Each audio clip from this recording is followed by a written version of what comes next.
following is a presentation of the Belly Up Sports Media Network.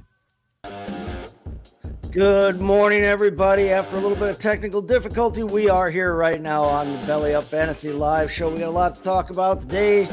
We got Byemageddon here. We got to get through this. We got 6 teams on the bye. We've got a bunch of players that are not available to you this week, just as we're all getting set to get into the playoffs here. Don't worry, we've got you covered on that. We're going to cover that and all coming up on Belly Up Fantasy Live.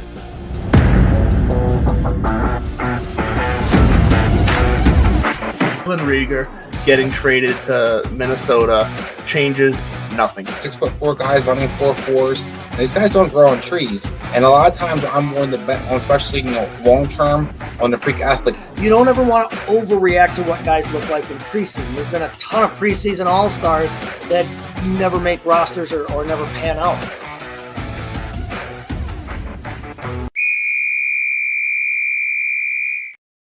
Welcome in, everybody. It is game time. Yep, like I said, a little bit of technical difficulty here on our end, but we are all good now. We've got it all figured out, and we are going to talk some fantasy football today, but I am not alone. Chase Thornton coming to you from the Mott and Bailey Basement Bar, and as per usual, we've got my good friend Kevin Wilson joining us from down there in Texas. Kevin, how are we doing about 5 minutes late on a Sunday morning? That's, 5 minutes late, but, we're right on time because we've got the information, and so we're doing great down here. It's a great day in North Texas, pretty much clear skies, and it's going to be a great day here. And so we're looking forward to today, and of course football. And so and we'll see what happens with the college football pairings coming up later today. That should be very interesting. And just a shout out right now, because on Wednesday I was on the Captain Lou extravaganza doing our championship game predictions. If you want to go back and check that out and see how we did, it's on the Belly Up Fantasy website and also on YouTube and elsewhere. So give that a look. Who do you got? Who do you got in the playoff here? Who do you think Final Four? I'm going to go Michigan, Washington. And they're going to try and push out Florida State, but I think they got to be in there. And then the last is Texas. There you go. Yeah, it would be the first time without an SEC team in the playoffs, but you cannot put tough. Alabama in over Texas. You just can't do it because they beat them head-to-head on their own field. So if you want to push out Florida State, which I don't think that would be fair, but then you could say, okay, the last two will be Texas and Alabama. So, yeah, I think it's tough. I think it's tough to push out an undefeated Power 5 conference champion. I think you take the 3 undefeateds, and then I think you can argue about Alabama versus Texas since they are both conference champions. There is the head-to-head game, but at the same time, I don't know. I don't know if transitive property always applies in football, but I agree that the 3 undefeateds should definitely be in. I probably lean that Texas should be in because of that head-to-head win over Alabama, but Alabama just beat the number 1 team, in the whole, the 2-time defending champions here. So, all right, well, let's move on to some NFL. Right. There's a lot going on this week. There's a lot going on. And so, we definitely need to talk about some fantasy football today because there is much to get to. And so let's get down to it. Yeah, well, first off, we'll cover our Belly Up Fantasy Sports League here now. Week 12, we're coming off a big win over Nate and Wynn, our friend from the Backup to the Backup podcast there. He had the Miami defense, which got him off to a great start on Black Friday there against the Jets. He had Patrick Mahomes, but we got a little bit of help from Ramondre Stevenson. We survived once again, making the wrong decision between Justin Fields and Jordan Love. I'm tired of having them both on our team, but what are you going to do at this point?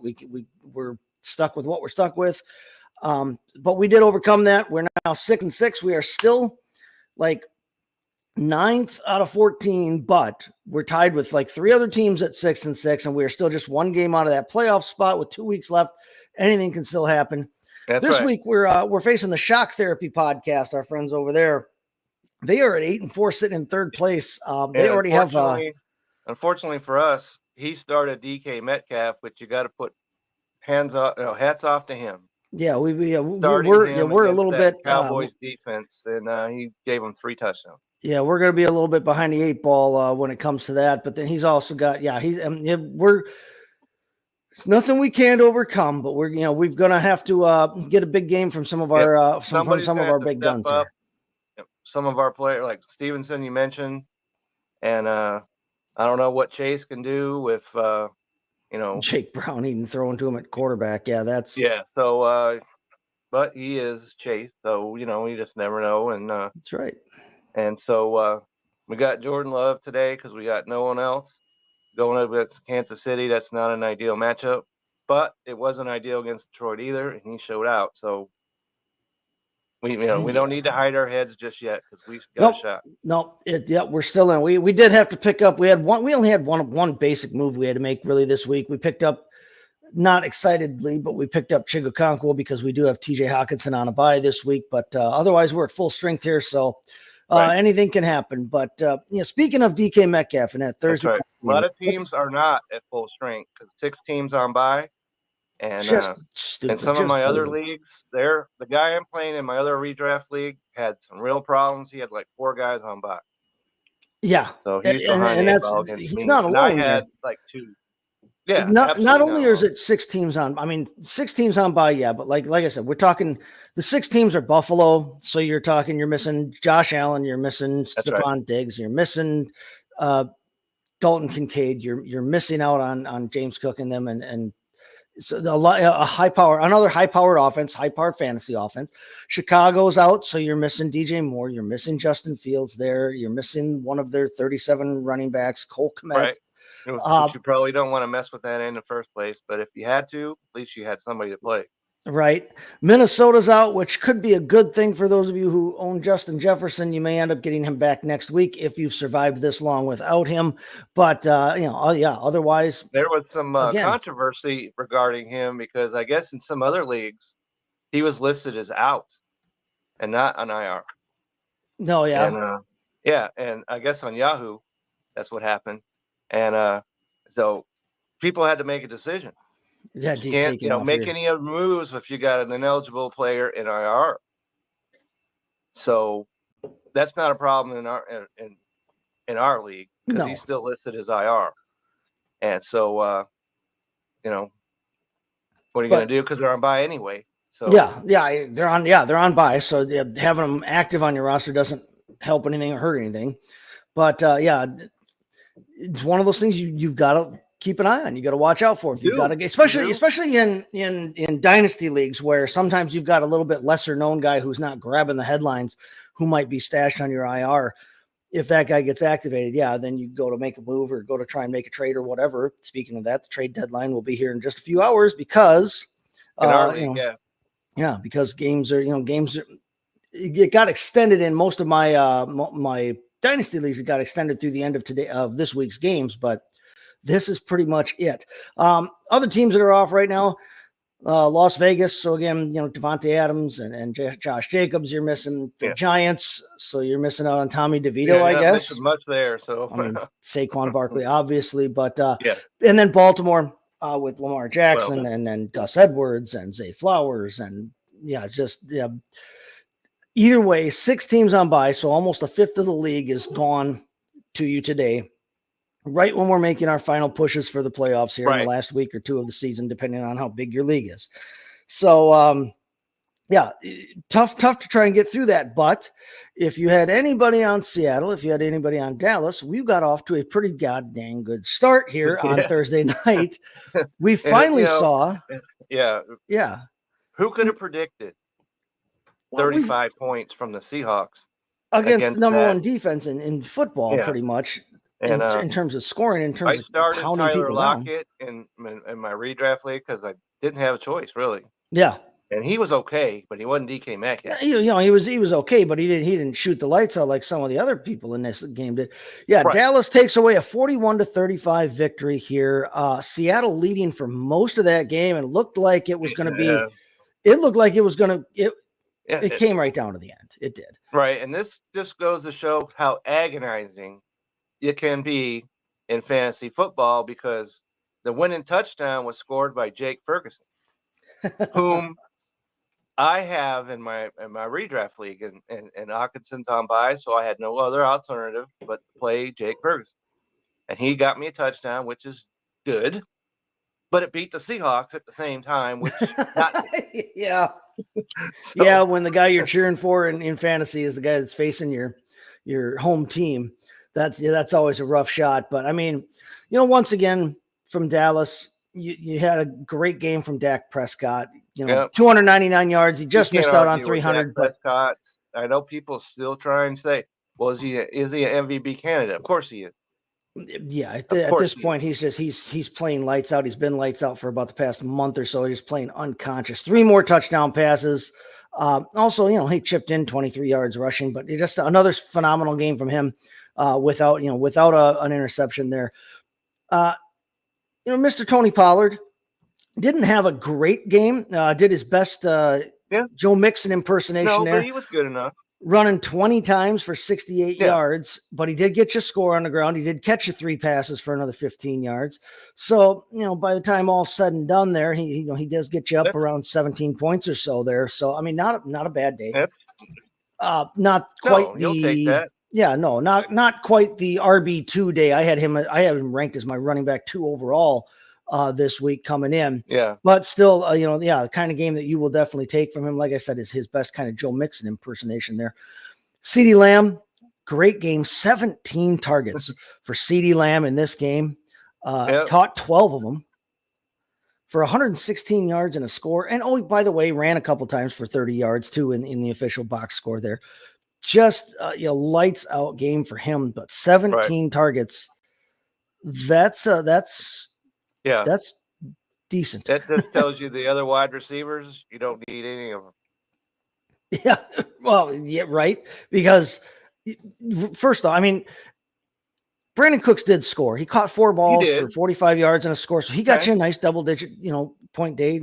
A decent run, wide receiver 2 type day. Yeah, Jalen Tolbert catches 1 ball. Michael Gallup was nowhere to be seen. That's not a leap getting that against Seattle. No, not at all. But don't expect that going forward with the Dallas schedule getting ready to increase in difficulty by a factor of 10. Yeah, coming up. Big time. So, and you'll have everybody except for 2 teams next week. So I don't see a reason why you would need to mess around with Cooks a whole lot. No, I mean, CeeDee Lamb is the man there. You can start Cooks in a pinch if you absolutely have to, but you're going to be coming up on the time of year. First off, where you've got everybody available to you if you're still in it. Secondly, you want to be making decisions not on you're hopefully you're not in a pinch coming down to this point in the year and in the playoffs, because you need all the points you can get, and you're going up against the guys who already have for us, scored a ton of we points. Are. In my redraft league, I'm also, if I win, I might get in. If I lose, I'm out. I'm done. Yeah. So I need all the points I can get. In Dynasty, I'm sitting pretty well. Even though last week I went up against the number 1 team, I'm number 2, and unfortunately lost. But I'm still at number 2. Yeah, you're still right there where you want to be. Right there. So you can't win every game.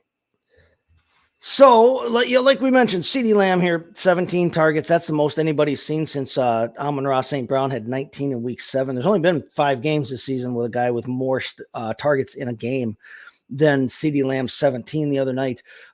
Catching 12 of them is pretty dang good.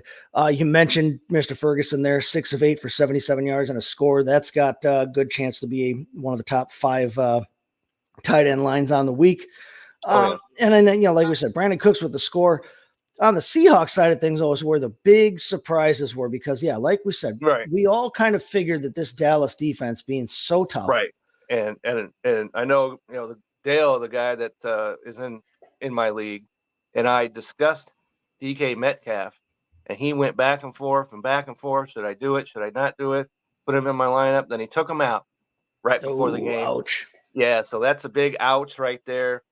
And, I guess, you could argue DK Metcalf is a wide receiver 1, so you may not want to bench him against anybody. But I wasn't big on any Seahawks. Certainly not Geno Smith, who only got you almost 32 fantasy points. No, I had Gino ranked at quarterback 19. I had him ranked behind Derek Carr, behind Kenny Pickett. I wasn't big on him coming into the game here. No, you can't just because it was the Cowboys. But I did have Zach Charbonnet and DK Metcalf, both 7 points ahead of ECR, their expert consensus ranking there. I did like them coming in here to at least be able to score. I actually had a question on Twitter. Somebody was asking me, X, whatever the hell they call it now. Yeah. Asking if they should start, DK Metcalf, and they had 3 other guys there that they listed. DeAndre Hopkins was one. And I said, hey, I'm going DK on this group. I said, it's a terrible matchup, but I'm going to bet on his talent there. I liked how he matched up with them. Especially with the other 2 receivers that they have, it's hard to cover all 3 of them at the same time. It just is. Right. So I said I was betting on DK Metcalf's talent. Especially because Jackson Smith and Digma also showed up in that game on Thursday. Yes, he did. And so I put it out there publicly. I said, hey, go with DK. I'm 7 spots higher than everybody else is on him. Go ahead and take him. That ended up a great call for me this week. I'm not going to necessarily run too big a victory lap because I'm sure that, somebody else I have ranked in my top 12 will end up scoring, single digits or something. It'll happen. It's just how our world works. But I made a good call on DK Metcalf this week, and he ended up with a monster of a game. He did. It takes the big 73-yard touchdown to the house right off the bat there. Ends his day with 6 catches on 8 targets for 134 yards, but 3 total scores.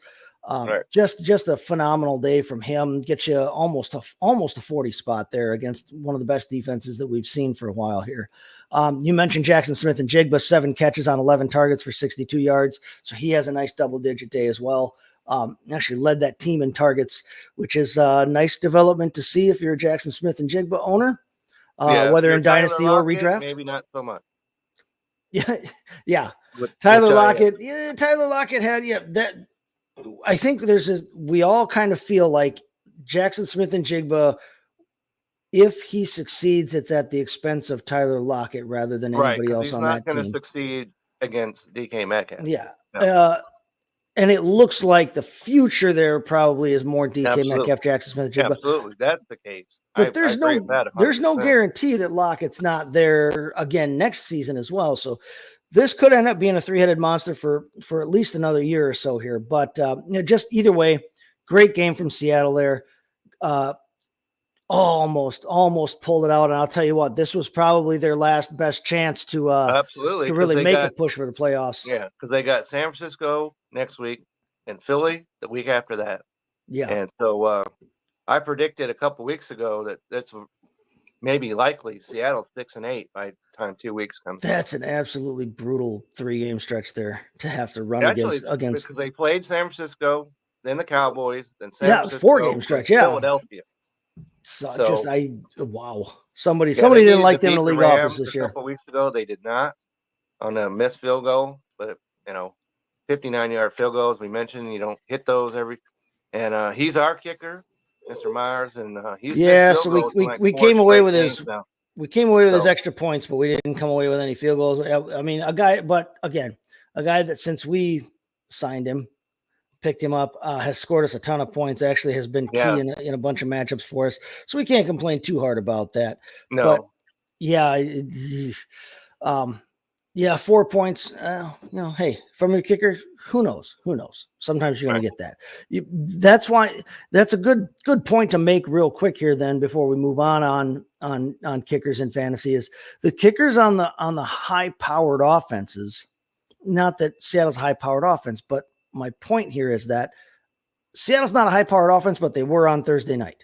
Right. Okay. But that meant that he was kicking a ton of extra points and not kicking you field goals. Whereas the guys who are on middling teams who are going to fizzle out around the 25, 30-yard line and going to be kicking field goals more often, those sometimes are the guys you want. Now, you can't go wrong really having Justin Tucker, as your kicker because he's going to hit everything that he takes. Yeah, he's one of those guys that's he's on bye this week. Mm-hmm. You don't want to drop, so you have 2 kickers on your roster this week.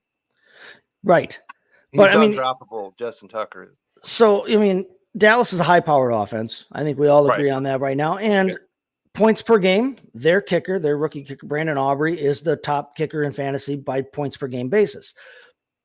But tied with him on points per game is Dustin Hopkins from Cleveland. Not an offense I think anybody would say is high-powered all season. In fact, they've struggled all season with their quarterback situation.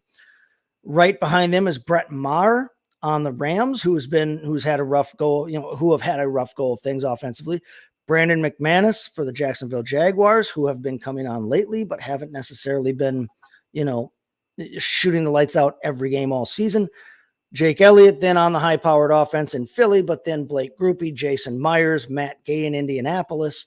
So you're talking that out of the top 10 kickers in a points per game basis, the majority of them are on offenses that aren't necessarily those ones that we look at where you need a piece of them.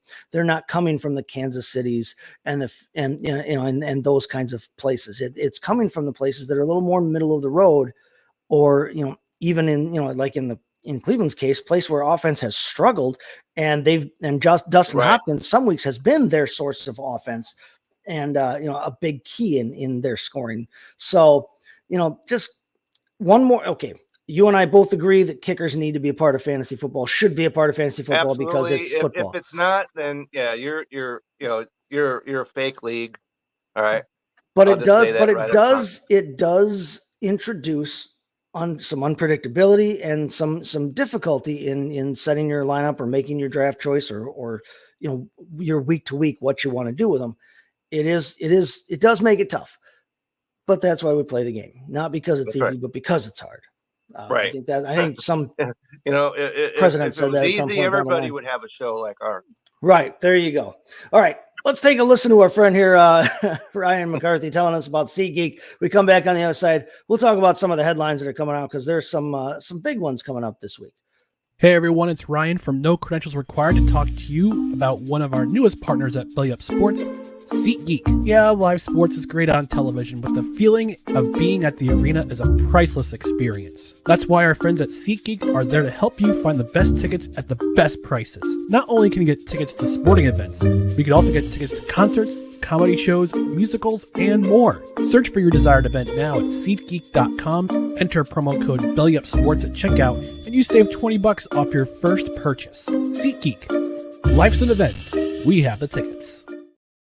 All right, there it is. So, like we said, a lot of bigger headlines right now that happened this week. First one we're going to start off with here is Jonathan Taylor. And so we just, we got Jonathan Taylor back a couple weeks ago. We felt really good about things. Hey, we get our guy back.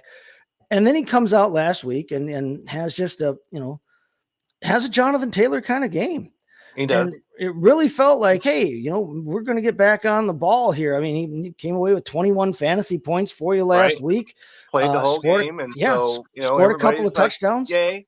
Right. Averaged 6 yards a carry. I mean, it looked like Jonathan Taylor again, even without a single target in the pass game. So everybody got excited. And then the news comes out that he's got this injury and he's going to have surgery on his thumb or his wrist or his arm, or reports conflicted. But you're missing what I heard. Yeah, you're missing Jonathan Taylor for at least 3 weeks.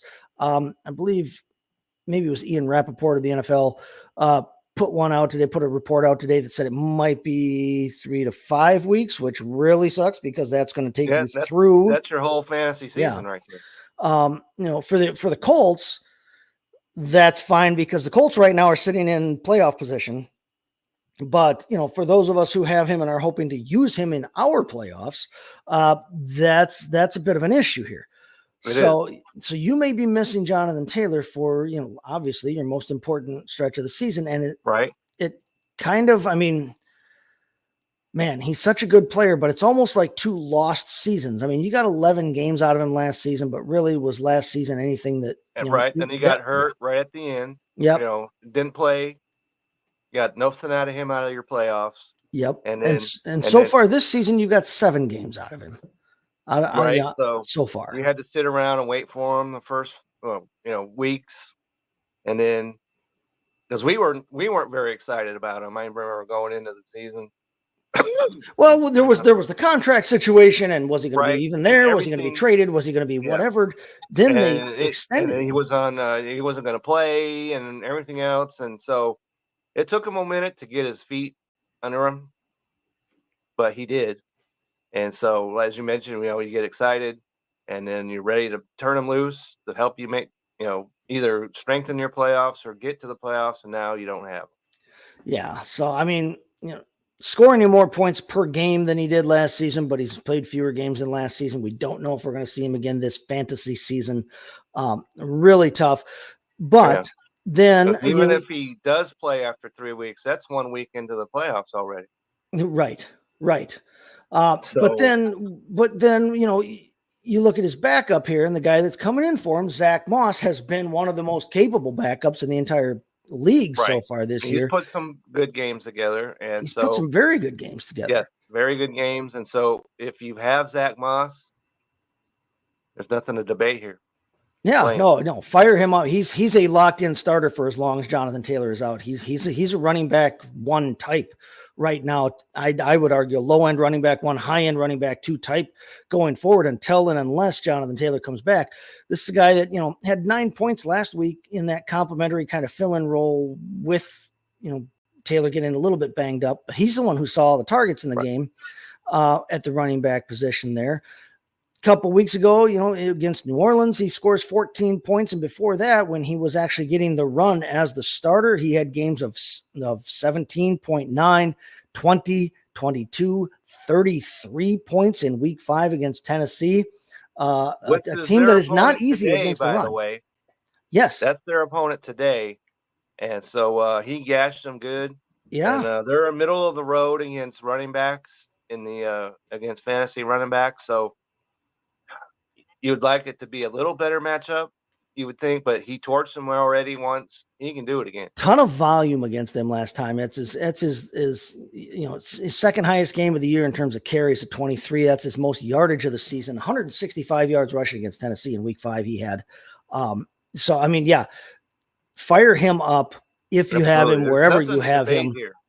But because even I think every team was playing this week and 6 teams weren't on bye, he's got to be in your lineup. Yeah, no, he's been very good this year. A guy that was kind of an afterthought, in a lot of circles after it felt like he was kind of cast off. Yeah, felt like he was cast off by Buffalo and hadn't been used a ton by Indianapolis last year. But you're talking about a guy right now that is 11th in the league in rushing yardage with 672 yards. He's got a shot at 1,000-yard season. Right. And look for him to move into the top 10. Yeah. After big time. Yeah, the rest of the way. So he definitely will be. I'm excited for him. It's not so great if you invested in Jonathan Taylor and we're hoping to get anything out of him though. So speaking of guys getting hurt and backups coming in, we've got a couple of quarterback situations this week, and one of them here involving again another playoff team, the Cleveland Browns. Dorian Thompson-Robinson is going to be out for the week with his concussion. How do you feel about starting Flacco? Joe Flacco. Well, our man Joe Flacco, right? Starting for the Cleveland Browns today, and hopefully you're not starting him. His last passing touchdown was last year, week 2 against Cleveland. But yeah, Joe Flacco, listen, Deshaun Watson, just when he started to look like he was going to be a useful quarterback again and going to be maybe what Cleveland had thought they were sort of getting when they paid him almost $250 million guaranteed. $7,458 million. Yeah. Yeah. But just when he's rounding into form now, he goes on IR. PJ Walker, we know who and what PJ Walker is. Yes, he led them to a win against San Francisco, but it's still PJ Walker. He gets that one game, where you're all fresh and new. Yeah, you're right. And everybody's excited and everybody's kind of psyched up around it. And then you go back to being the backup you've always been. So, he was nothing to get excited about. So they started Dorian Thompson-Robinson, who was kind of a preseason darling. Looked really good in the preseason. He really did. But like I say in the opening, like you hear me in the opening credits here, don't overreact to what guys do in preseason. All right. Now, Now, especially when you're a 5th round pick at quarterback project type. Right. Uh, Unless you're Tom Brady, if you're coming out in the 5th, 6th, or 7th round, or Purdy. Right. But right? at this point in the year, Dorian Thompson-Robinson has been there since May, knows the plays, knows the play calls, knows the players around him. They know him. He's played in a couple of games by this point already, so it's not like it's necessarily too big for him, or hopefully the game is starting to come to him a little bit in terms of the speed and the processing.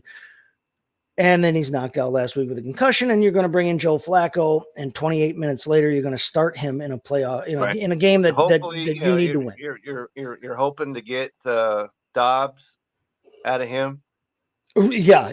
You're hoping for a Josh Dobbs type performance, but Joe Flacco's no Josh Dobbs anymore. No, he isn't. And don't be attaching your wagon to Joe Flacco. I know, we pounded 6 teams on by, but there has to be a better option. There has to be a better option than him out there. No, I listen. I had before the news. I had Dorian Thompson-Robinson ranked at quarterback 24. I had Flacco ranked at 30 just because of the off chance that he would get into the game or play. I think that 24 or so is right about where you want Joe Flacco, because listen, when Tim Boyle is still going to start an NFL football game, he is going to be ranked last among the starters no matter what. So he's 26 this week because there's 26 teams playing and Tim Boyle is starting quarterback for him. I'll talk about number 25 here coming up in a few minutes, but Dorian Thompson-Robinson and or Joe Flacco, Cleveland quarterback, we should say, is at number 24 this week for me. So yeah, there are better options out there. Yep. And even though the Rams aren't, the Rams of old, they're tough against quarterbacks right now. In fantasy, they've been tough against quarterbacks. So it's not a terrible match. No. It's not great either. But still, I mean, I'm not doing that. You don't want any part of Joe Flacco this week. But the hope is here. We just talked about Dustin Hopkins. We've talked about dominating defenses like with Dallas.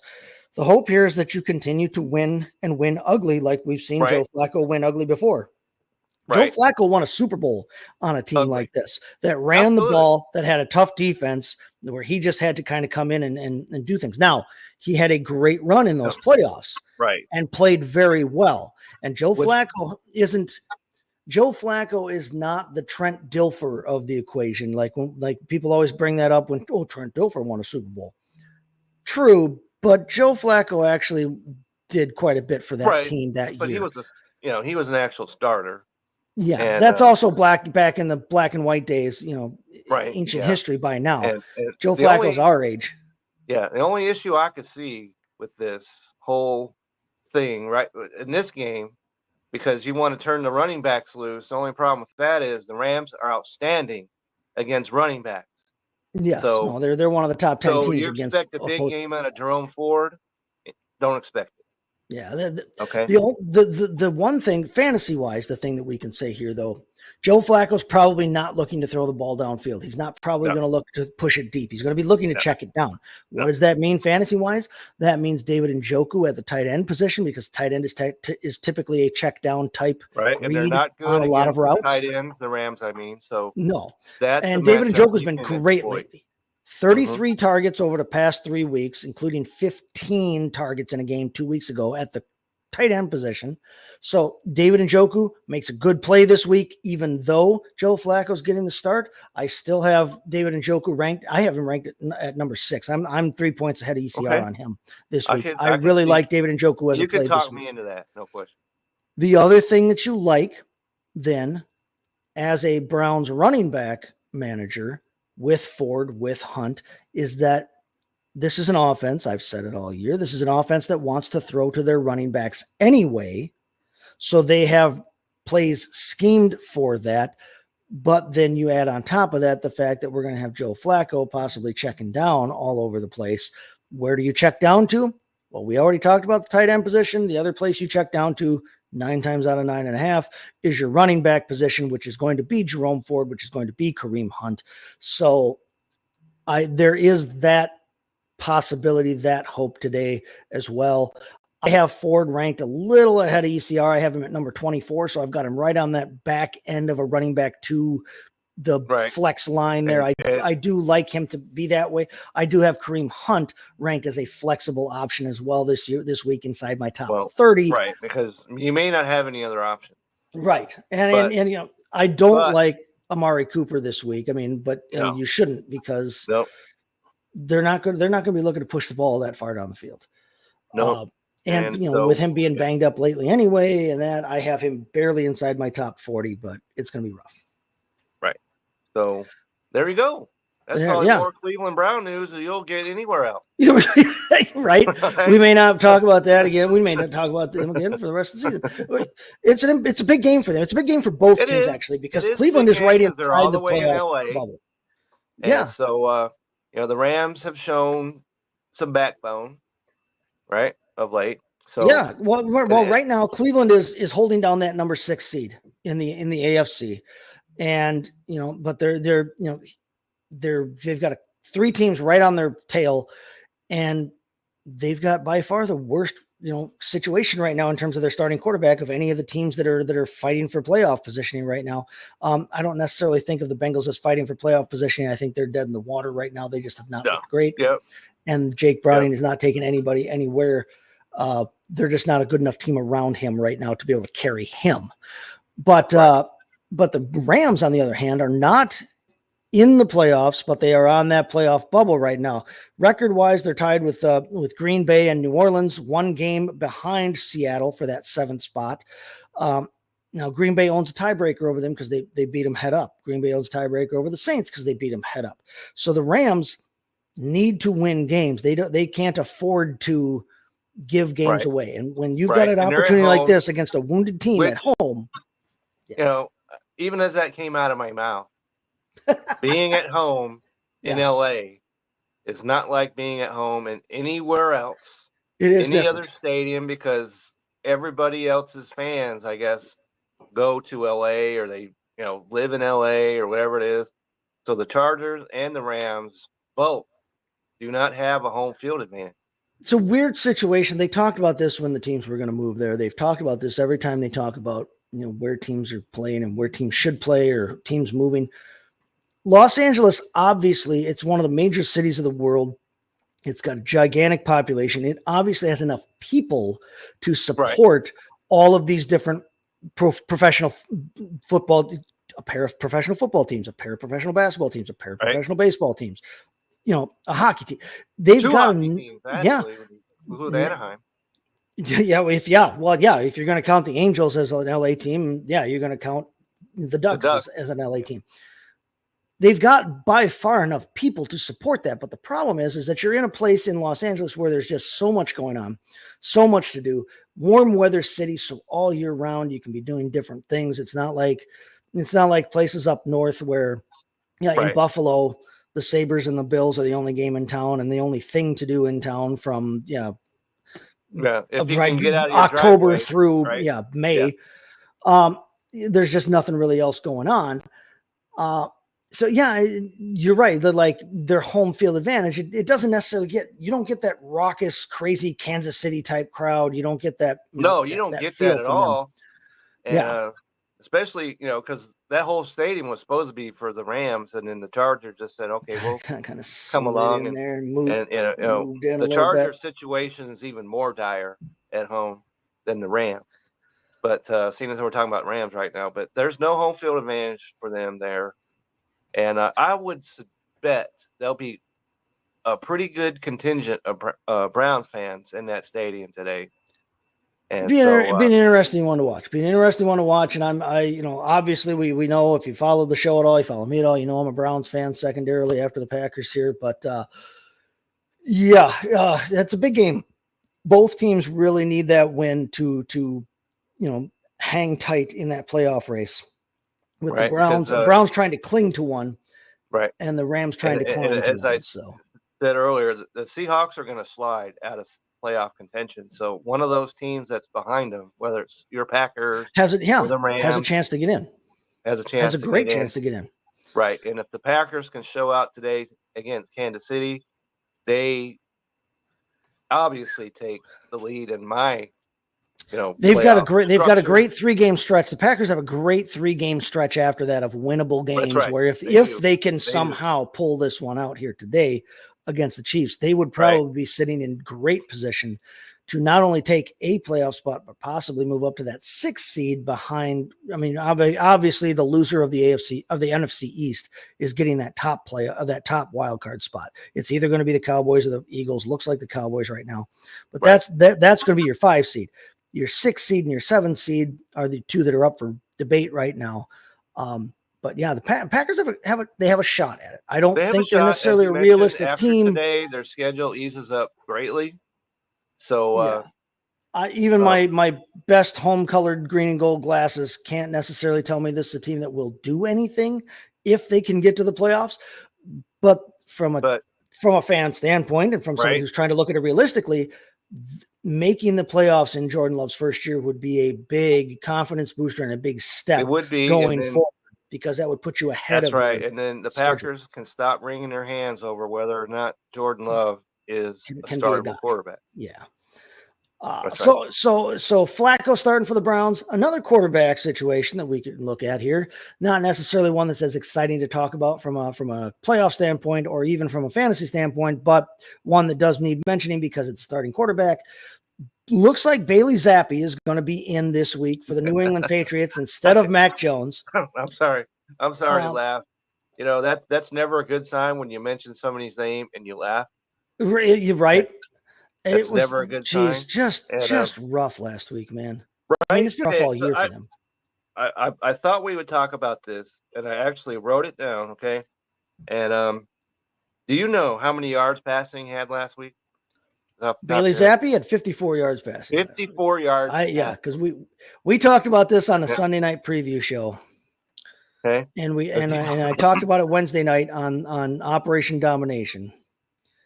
Yeah, the quarterback situation in New England is sad right now. It's sad. Matt Jones, who I don't even know if he's in the country still.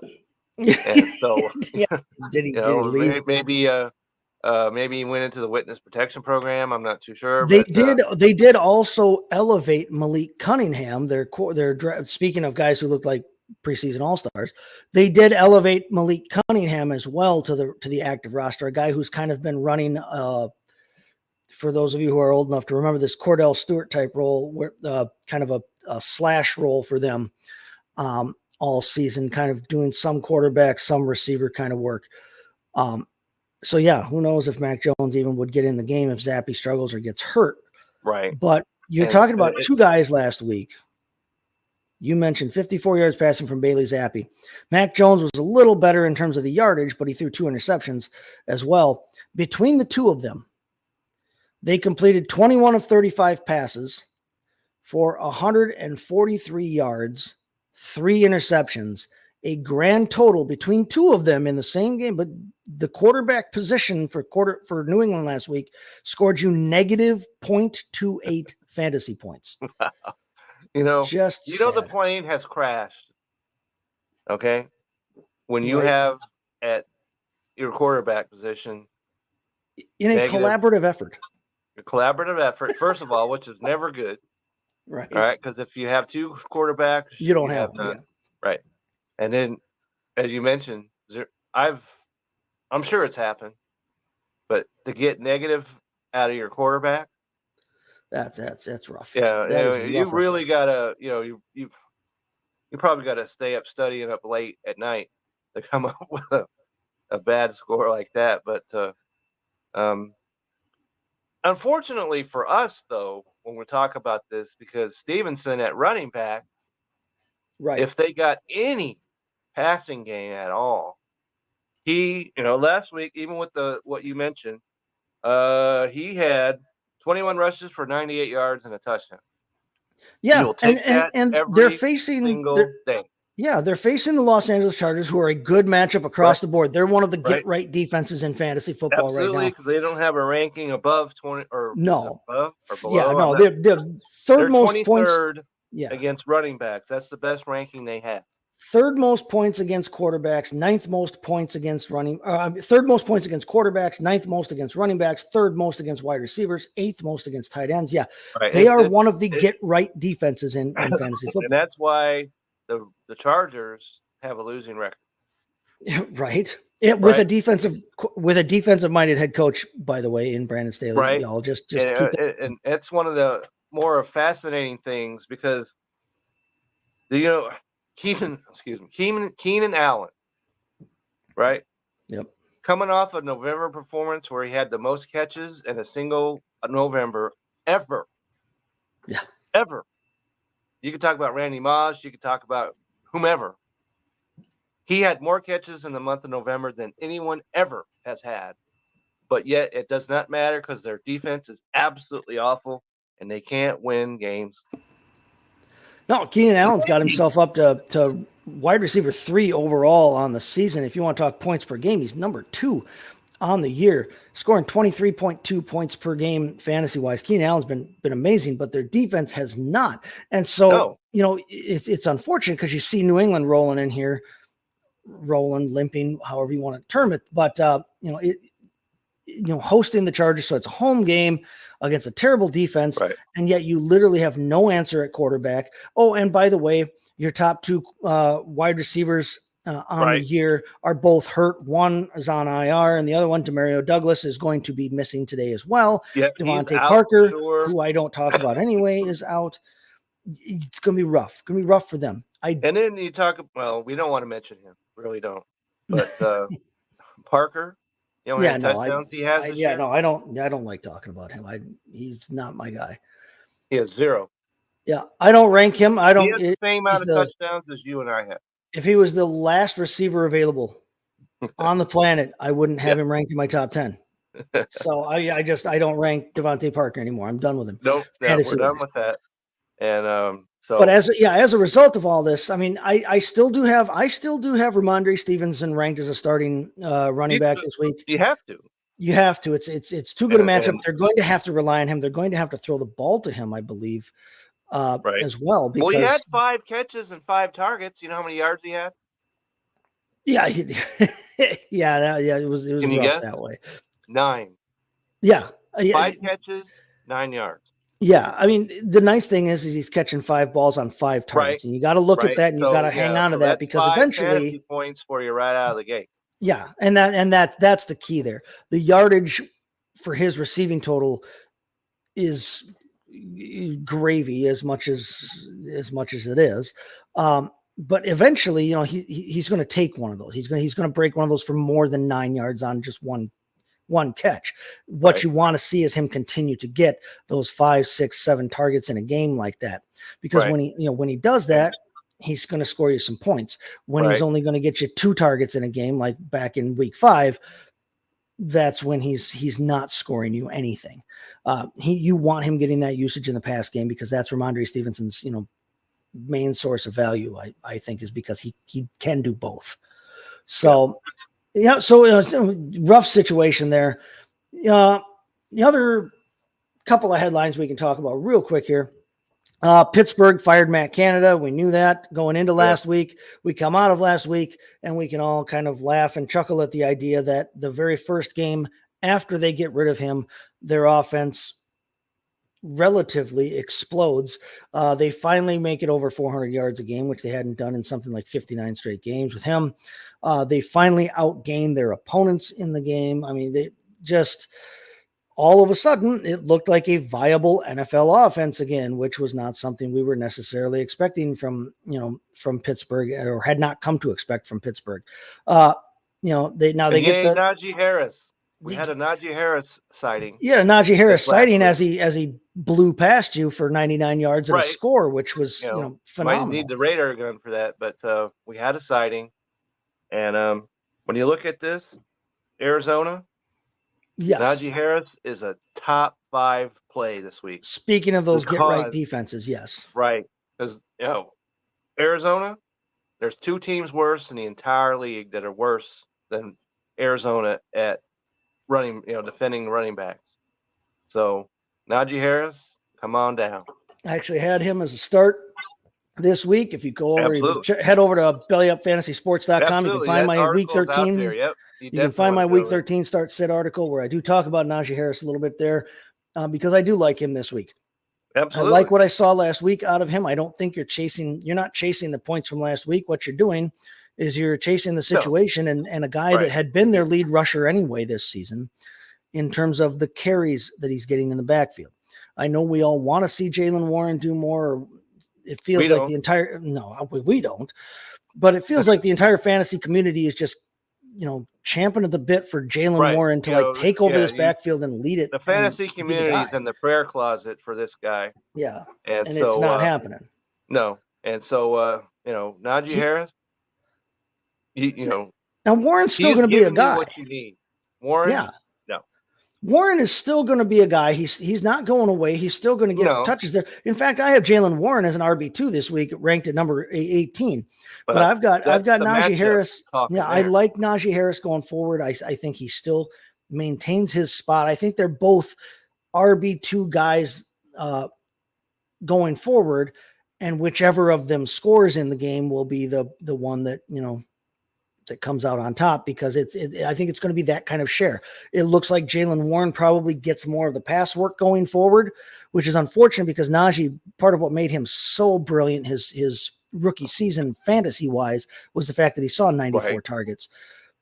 But it looks like Jaylen Warren probably gets more of the pass work going forward, and Najee probably maintains his hold on the bulk of the carries.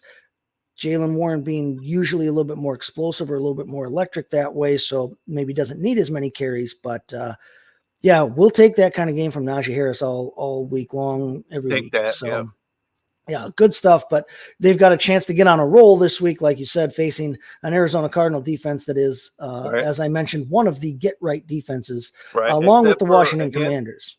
Which, unfortunately, because Freer moved, I guess it's about as close as I'm going to come. Coming off that monster game. And the only thing the Arizona defense does right is defend against tight ends. They're top 10 against that.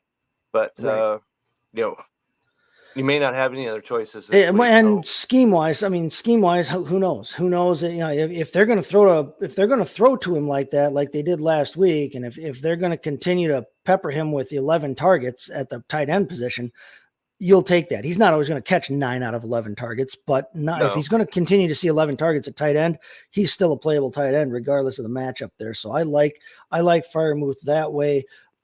I do have him ranked at number 10 this week in my tight end rankings. Okay, well, so, that figures, because like I said, still Cardinals playable. are 10 against. If they were as bad as they were in other areas, then he'd move him up to top 5. Yeah, but that's not the case.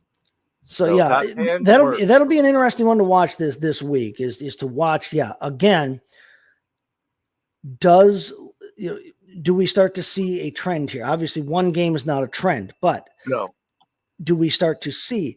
Does Najee continue to run like last week? Do they continue to give Freiermuth as many looks, as many designed looks? Can Kenny Pickett be at least not droppable, if not usable, at quarterback? The jury's still out there for me. If you're in a 2-quarterback league, he's keepable. But other than that, you've got no fantasy value. Looking at reports in the preseason, looking at how he performed in the preseason, even against Arizona, who's 26 against quarterback. You're hoping, there has to be. Let's hope there's a better option out there for you. Let's just say that. Let's just say that. All right, so it may not be. So if not, we'll pray for you. You've got the matchup to be able to come away with something positive out of him. All right, so let's take a look here at this early slate of games here real quick. We'll talk about ones that we like, ones that we don't like before we get to our injury report here. Sunday, the noon games, 1:00 games, where depending on where you're watching us from, or maybe 11 o'clock in the morning if you're way out. Indianapolis at Tennessee, nice divisional matchup there. We've got the Chargers at the Patriots, like we talked about. Detroit at New Orleans. We've got the Falcons at New York to take on the Jets. We just talked about the Cardinals at the Steelers. The Dolphins in Washington to take on the Commanders. Another headline that we didn't mention, but Jack Del Rio fired as defensive coordinator of Washington. So Riverboat Ron Rivera is going to call the defensive plays for them this week. Welcome back to calling plays, Ron. You got to face the top offense in the game, probably in That's Miami. right. So, and then Denver plays in Houston. That's your early slate of games. Right. Which one of these games are you looking at? well, the game that interests me more than in the rest of these is the Denver Broncos going in to play the Houston Texans. I don't think we've ever seen a turnaround in season like we've seen with Denver. And right. And so their defense is turning in solid performance, which gives the ball back to that offense. And they've played pretty well over there. And even though their numbers need some improvement, but you have to think they gave up 70 against Miami way back when. So these defensive numbers mean nothing at this point because they're 32nd against running back. That's because, Achain ran all over them. Right. Right. So their defense is better. Their offense is much better. And Houston, even though they lost to Jacksonville last week, went and they were right in there, right? Punchers, and they had a shot right there at the end, and he missed the field goal. But so you have to like what they're doing on their offense. Let me just throw one out there because Dalton Schultz is out today, and so if you happen to need a tight end, Brevin Jordan, get him right now. Right, I've seen him already picked up in 2 of the leagues I'm in. So you might be too slow if you haven't done that just yet. But if you need a tight end, he's your man right there. And so I like the matchup between these two teams, and they're both, who would have thought these two guys would be fighting maybe for a playoffs position? Right. And so this is a game that I'm really looking forward to, and seeing as how I'm in Texas is on TV here. So I'm going to be able to have a front row seat to that. And that's the game I'm looking forward to see if my man Russell Wilson can continue to not embarrass us Wilsons as he did a year ago. Right. And so I like this. What I'm seeing. It's an intriguing matchup. It's an intriguing matchup. I mean, it's nice real football wise too, because like you said, these two teams are tied at 6-5. They're right there record wise with Indianapolis for that 7th spot in the playoffs. This is for playoff seeding. It's a 3.5 point favorite, so it's going to be, if you go by that, a close game. So you should be able to sit down and watch and enjoy the game. And over under is 46.5. So there's going to be offense. So if you've got players in this, who knew Brevin Jordan? That's our friend Nate Nguyen there from the Backup to the Backup podcast saying, who knew Brevin Jordan would be relevant? Now, listen. Well, he's okay, because let me just, before today, he was, I have this written down, okay, because he's at like 1.6% rostered. Yeah. But nobody saw that he was going to be relevant, and why would you with Schultz as the starter? He's one of those guys, Brevin Jordan's one of those guys that he's athletic as all heck. At a position where, I mean, obviously athleticism helps you at every position, but we don't typically think of a lot of tight ends as being like, athletic in terms of quick, in terms of explosive, in terms of whatever, we just don't think of that position like that very often. Brevin Jordan's one of those guys who can play that game. I was big on him coming into last season. He was injured some and then didn't ever fall into the good graces of the coaching staff. And it just felt like last season was a completely lost season for Brevin Jordan. Then they go out and they sign Dalton Schultz. Dalton Schultz, we all know what and who he is and what he's capable of. And he has been Dalton Schultz this year. So there would be no reason to start anyone else in that offense besides him. But he's, as I mentioned earlier, out. Yeah. So, I mean, Brevin Jordan with an opportunity, with a great opportunity today. Yeah, definitely somebody you can pick up to pivot if you're a Dalton Schultz manager here. Yeah, and I mentioned you could throw out some of these defensive measures for the Broncos, but when it comes to the tight end position, they're dead last in the NFL against tight ends. Yeah. And you can't blame that on the Miami game because Miami doesn't have a tight end. So, right. Yeah. That's not so their that means fault. that they're bad against defending tight ends. So Brevin Jordan, if you need a tight end and you haven't made a move and he's available, get him. There you go. I will be keeping. I do like that game. I will be keeping an eye on that Miami Washington game. Washington, listen, I've used the term already this hour, but I'll use it again. They are a get right defense. That was Absolutely. why Jack Del Rio is fired. This is a team that gives up the most points to opposing fantasy quarterbacks, second most points to opposing fantasy wide receivers. Well, guess what, Tua fans? Guess what, Tyreek Hill? Guess what, Jalen Waddle? Go have a And feast. Tua. Oh, and by the Okay. way, they also give up the 12th most points to opposing fantasy running backs. So Raheem Mostert, Devin Achane, who's going to play today, even Jeff Wilson, if you're in a complete crunch. But I mean, if you've got anybody on Miami, fire them up today. Absolutely. Doesn't take us to tell anybody that. No. And so that's going to be a track meet of just like we had a front row seat with the Dallas and Washington game, and track meet from start to finish on that. So I expect that even though Washington's at home, I expect the exact same thing out of Miami today. And you're talking about a game too where, I mean, they're coming off sacking Tim Boyle 7 times. Miami is. Now I think that Sam Howell's a little more mobile than Tim they're Boyle not is. Sack him 7 times. Sam Howell's a little more talented than Tim Boyle. Right. Sam Howell's a legitimate. Say what you will out there, folks. Whoever may or may not like Sam Howell, he's a legitimate NFL starting quarterback. He is, and people need to stop that. Whoever's talking that nonsense. Yeah. That's nonsense. He's on a bad football team, but that's not his fault. No. And Miami's 21st against quarterbacks, so that's a doable thing. Right. They're also 20th against wide receivers, and they're 5th against running backs. So Washington running backs, not where you want to go. No, but Brian Robinson has been hot lately. He's been absolutely on fire there, and so maybe like we've been saying, maybe don't have any other choice but to play him. Brian Robinson, the last 3 games, Brian Robinson's overall running back 6. Right. He's been hot lately. Right. And I saw that there was a post, I don't know if you saw, that was talking about if you accidentally took the wrong B Robinson. Yeah. Yeah. Well, he came out okay because he's actually outscored him on a per game basis. Even though the other one, his coming around for Atlanta. Right. Bijan Robinson.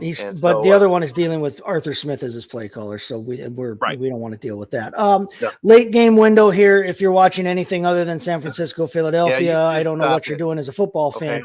So let's get to some of our injury news here real quick before we sign off and send you over. Has there Go ahead. ever been a time where a team is 10-1 playing at home and be an underdog? That would be interesting to see. Like maybe the first time ever, right? That's happened, and I know that they've been lucky and everything else. But how do you have a 10-1 team underdog at home? I know San Francisco can go in there and beat them. But San Francisco doesn't come to town very often. At home at 10-1. I don't get that. I don't understand. That is an awkward situation to say the least. But should be a better game than last year's NFC Championship game with Brock Purdy healthy. So if you're watching anything other than that in a late window, I'm not sure what your football fandom's all about there. Injury wise, we already talked about quarterbacks. The only one really to note today for questions was Dorian Thompson-Robinson. He's out, so Joe Flacco's in. Running back wise, Ezekiel Elliott was questionable. He is active. He will be playing. Kendre Miller for the Saints is out, so Jamal Williams is your backup to everybody's Alvin Kamara. out for the Saints. The Saints are brutal right now. Questionable, and if he doesn't play, what in the world do the Saints do? Yeah, they've got a long list of injuries today. But finishing up our running backs here, Breece Hall and Dalvin Cook were both questionable for the Jets. They will both be active and play though. Aaron Jones for the Packers already ruled out. Jarrett McKinnon already ruled out for the night game. Yeah, do yourself a favor. And if you have Coca-Cola on your roster, Just you get have to rid of ask him. yourself why. It's so Maybe freeing. seek some sort of psychiatric help. It's Okay. it was such Yeah, a yeah. nice feeling to not have him on the roster anymore, just to be able to let go of him and not worry about it anymore. So Right. take Kevin's advice, let go of him if you can. Yeah. Wide receiver wise, Hollywood Brown for the Cardinals was questionable, but he is active. He will be playing. Michael Wilson, his teammate, is out. And So so Greg Dortch, let me just throw that in there. Is a jump guy on Greg that you Dortch. drop on that, and Yep. he was in my article that I wrote last week, and so which I'll get into in a minute. But Greg Dortch is a guy you want to look at because Pittsburgh, they're 20th against wide receivers. Yep. So he's a guy you want. For the Houston Texans, we talked about them as an interesting team to watch. Noah Brown and Tank Dell were both questionable, but they are Tank both Dell is active. They in. will both be playing. Yeah, Yeah. they both are active, which is the first time in 3 weeks for Noah Brown. But Tank Dell, get him in there, get him in your lineups Yep. right now. Yep. I have Tank Dell ranked at running back, Yep. wide receiver Tank 7 Dell. on the week. Okay, let's just to go off what you're saying. Has had 11, 14, 10, and 8 targets the last 4 weeks. Has touchdowns in 4 straight. He is matchup, independent, I guess is the way you look at that. And so you want him in your lineup, even though the Broncos are wide receiver 6, even at the problems that they had. So their defense is tough against wide receiver. Doesn't matter. Tank Dell, he's a go. Fire him up. Keenan Allen, obviously you're playing him. He was questionable, but he is active. He will be going. We talked about Demario Douglas is out. We come to the Saints. Right. You talked about how terrible they're looking right now with their injury situation. Rashid Shaheed is out. Chris Olave overcomes the numbers and the situation and everything else, and he has apparently cleared concussion protocol because he is active. He was questionable, but he is active. Okay, that was a question concussion protocol. Started, so active. Yep, and since he's in there, he's gonna be the guy for them. So you can fire Chris Olave up and feel real good about it, because that's going to be who they throw to all day today. Treylon Burks looks like he'll be active for the first time in a month with his concussion problems. I'm not even to mention his name. Okay. But he is active for the first time in about a month. Marquise Goodwin for the Browns is out. Chris Godwin for the Buccaneers is questionable. He will be a game time decision. Keep an eye on that. Let's see. I wrote down a guy for him. Yeah, go ahead. Tampa Bay. Let me see. Oh, Trey Palmer is going to be in, and don't do it. Carolina, as terrible as they are number 4 against wide receiver. They're good against wide receiver. No, they've been very good defensively. Quarterback, so you do not. If Chris Godwin is a go, that's a different story altogether because he's Chris Godwin. But Trey Palmer, Trey Palmer, don't do it. And our last wide receiver we'll talk about here real quick, Jaden Reed for the Packers is questionable, but looks like he's going to play. He's been on a heater himself lately. It looks like their most consistent wide receiver, so you can feel good about playing him in your lineups. Tight end wise, Trey McBride is questionable, but is active for the Cardinals, so get him in there. I have him ranked at, I believe, number 5 this week. At the tight end position, I love me some Trey McBride. Plus, headline we didn't touch on, Zach Ertz was given his release by the Cardinals, cleared waivers. He can sign with anybody now. So Trey McBride has literally no competition for the tight end targets in that offense. Get him in your lineup. Dalton Schultz out. Hayden Hurst out. Dallas Goedert listed as doubtful. He is not going to play. Do not do that to yourself. Don't do that. Wait a week, but when he is back in there, obviously Dallas Goedert is a top 10 type tight end play. You want him in there. That's going to do it for us today. Let's give us our final wrap up here. Tell us where we can find you before we kick everybody over to watch the Backup to the Backup podcast with our friend Nate Nguyen, who that's right, because he's mentioned us today. Yep, and that's right. You want to switch right over to that, but as I mentioned earlier, Captain Lou Extravaganza was on there on Wednesday. We also talked about some NFL there after we talked about college football. So you want to get over there and check that out. You want to check out my article for the fantasy football that I did for playoff push waivers. And there's probably some players still on that might be available. So you want to check that out. You have approximately 17 minutes before the first game kicks off. So check that out. And you can always check me out on Twitter or X. I'll still get that right one of these days. But Kevin 62 WILSEA. You can always find me on the Belly Up Fantasy website. All right. And like I said, you can check my start sit article that's over there right now at bellyupfantasysports.com. Do both Get of those last watch minute Nate and check out your article all at the same time. Yep. And if you've got last minute questions here, yeah, hit me up on the Twitter X machine at STTChaseFFB. You can find me tonight on the Operation Domination MD's Fantasy Football Show Sunday night recap. You can find me Wednesday night there as well on MD's Fantasy Football Show. I will not be here next week. I will not be on next week. I will be gone we will be vacationing, and I will be, enjoying the company of my family instead of holding myself up here in the basement in the bar and hopefully in a warm environment. So, well, it will be closer to the equator, but only by about 2 hours. So yeah, we're going down south to the vacation capital of the Midwest, Wisconsin Dells, and it's near my parents. We'll see my parents for the holiday. Cool. It'll be our holiday trip with my family, but enjoy that. Get the little guys on some water slides here, indoor water slides there. But yep, we'll get them on, have some fun here before we switch the calendar year over. But until then, everybody, we hope that your fantasy dreams, football fantasy dreams, actually, we don't talk about the rest of that. Football fantasy dreams come true, and we will see you all, again. So until we do, Slán Java.